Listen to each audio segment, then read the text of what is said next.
Pemirsa Komisi Pemberantasan Korupsi membenarkan operasi tangkap tangan Ketua Umum Partai Politik yang dilakukan pada hari ini di Jawa Timur. KPK menangkap 5 orang diantaranya berasal dari unsur penyelenggara negara. Selengkapnya kita bergabung dengan Putri Lukman dari Gedung KPK Jakarta. Putri, terkait kasus apa penangkapan OTT KPK hari ini? Iya, Eva, selamat sore. Bahwa dari pihak Komisi Pemberantasan Korupsi sudah mengkonfirmasi adanya operasi tangkap tangan yang terjadi di Provinsi Jawa Timur pada hari ini. Tadi dari juru bicara KPK Febri Diansyah mengatakan bahwa OTT pada hari ini adalah terkait dengan pengisian jabatan di Kementerian Agama wilayah pusat dan juga daerah. Ada 5 orang yang diamankan dalam OTT yang terjadi pada pukul 9 waktu Indonesia Barat tadi. Di antaranya berasal dari unsur penyelenggaraan negara, yakni dari DPR RI, kemudian unsur swasta dan juga unsur Kementerian Agama di daerah. Ada sejumlah uang yang diamankan dalam OTT pada hari ini dan pihak KPK menduga bahwa transaksi yang ditangkap atau dalam OTT pada hari ini bukanlah yang pertama kali. Pihak KPK juga mengatakan bahwa salah satu orang yang ditangkap ini merupakan berasal dari DPR RI, yakni Ketua Umum Partai Persatuan Pembangunan atau Romahur Muzi yang sering disapa Romi. Romi saat ini menjabat sebagai anggota Komisi 11 DPR RI dari fraksi P3 dan juga ia menjabat sebagai Ketua Umum P3 dan saat ini masih menjalani pemeriksaan di Jawa Timur. Eva. Iya, Putri, lalu kapan kelima orang tersebut akan dibawa ke gedung KPK Jakarta?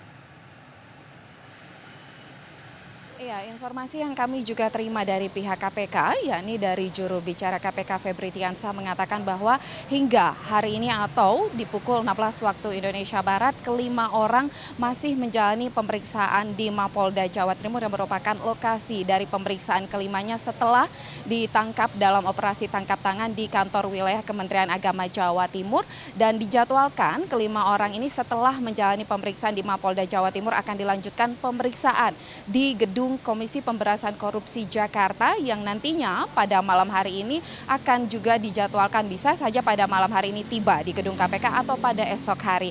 Karena KPK memiliki waktu 1 kali 24 jam untuk menentukan status hukum bagi kelima orang tersebut apakah akan ditetapkan sebagai tersangka atau hanya sebagai saksi dalam kasus pengisian jabatan di Kementerian Agama di daerah atau juga di pusat.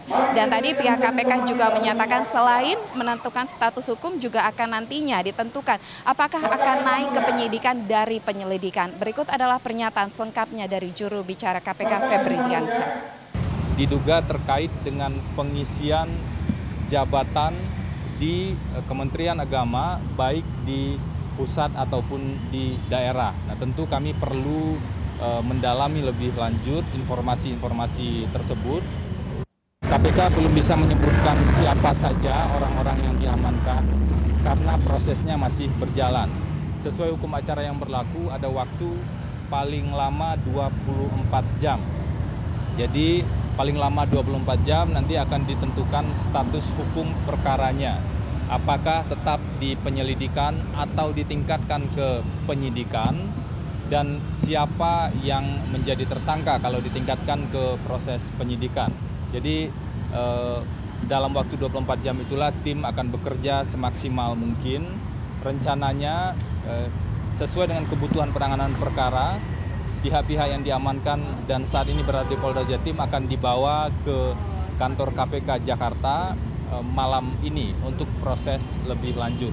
Baru itu Eva, kita akan nantikan kedatangan dari 5 orang yang sudah terjaring dalam operasi tangkap tangan KPK pada hari ini dan juga menunggu dari konferensi pers yang akan disampaikan oleh pihak KPK setidaknya dalam waktu 1-2 kali 44 jam. Eva, kembali ke studio.